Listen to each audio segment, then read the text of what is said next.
Magkano na ngayon sa private? Private ka ba? Na, Per day? wala na yun. Parang 745 lang. Wala pa sabi na. Grabe naman. Wala na, hindi na nga. Hindi na ka. Nag-ano ako na dito. Kahit pang ano lang, pang gasolina lang. Okay. Magkano gasolina kung pupunta doon? Ang sandaan lang. Ah, dahil kasi ano lalamog do. So wala kang amo pala. Wala na mo. Hindi, wala kang amo. So pag pa-uwi ka, pwede ka maglalamog, pwede ka mag-ano. Kaya nga sasakyan. Sa office, Ha? sa office may busog. Ah, sa office. Ay, sabihin, ano, regular ka sa trabaho. Pero dito sa Makati lang yung area. Ba't yan noon layo? Wala ba doon malapit sa inyo? Pero dito ako na ano na tagal ko na Kasi, kasi kung maging mangupahan ka naman, ganun din, mas kumain mo rin. Eh yun, bahay niyo ba sa Antipolo o ano? Bahay ng biyanan mo? Ah, okay. Kasi kung mangupahan ka, di okay lang din, di ba? Kaso nga lang, bugbog yung katawan mo sa biyahe. sana lang. Mga 1 to 2 hours lang per day, di ba? Pauwi lang. Grabe mga tumakas yan. 2 hours na. Ano lang, adaan ka lang. Pero pagka mabilis mo sa kwarto, Bibilisan mo yun yung sarap ng buhay no. Kaya nga hindi ako mo lisensya, baka kasi pag manayo na tricycle na asawa ko.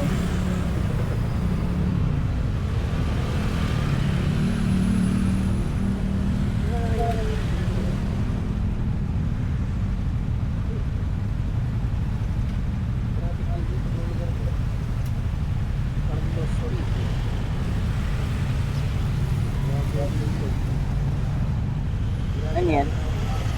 Grabe nga. Wala naman tayo ibang dadaanan eh, di ba? Pwede ano, San Joaquin. Idire-diretsuin mo to. Ha? Hindi ko alam, baka mas malayo. Tingnan mo kung ano. Hindi may dire-diretso nito. Dire-diretso to San Joaquin.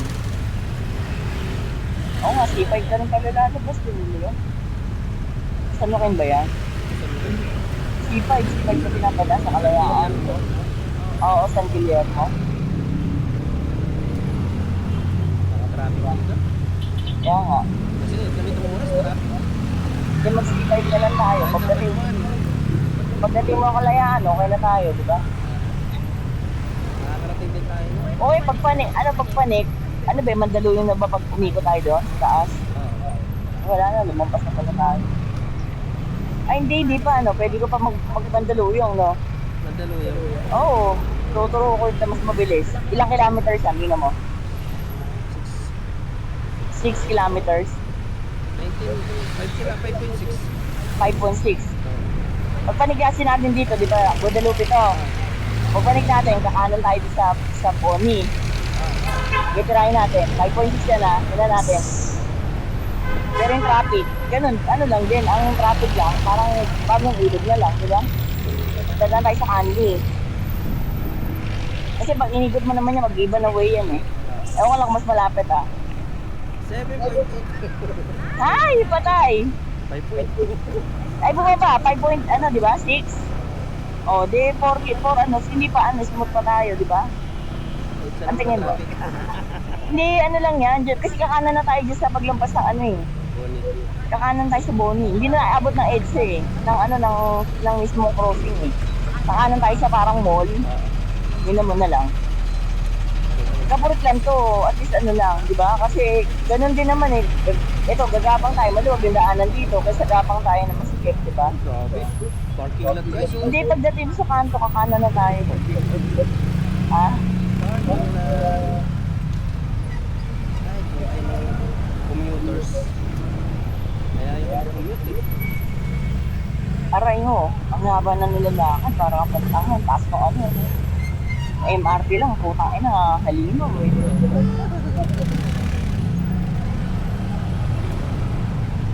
Saan ka ba pinapakanan? Sa mall, di ba? Eh, Hindi matama pa yun, di ba? Pioneer nga.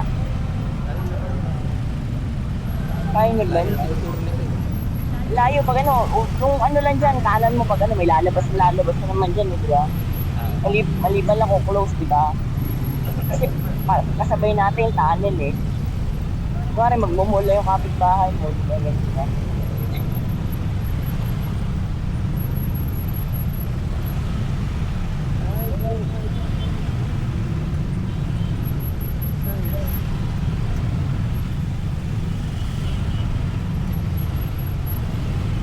Tapos ang saan ang gano'n natin ito? Yung sa ano, sa Candy, sa motel.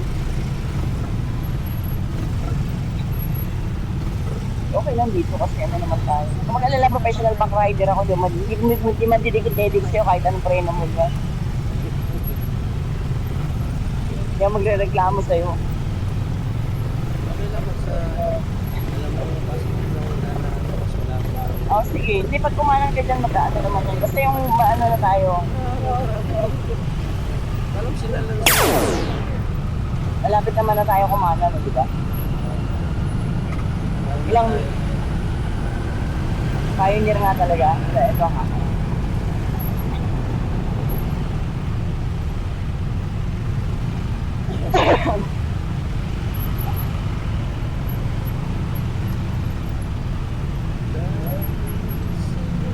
Wala ba na dito? Ay, wala. Pang Japan pala yun.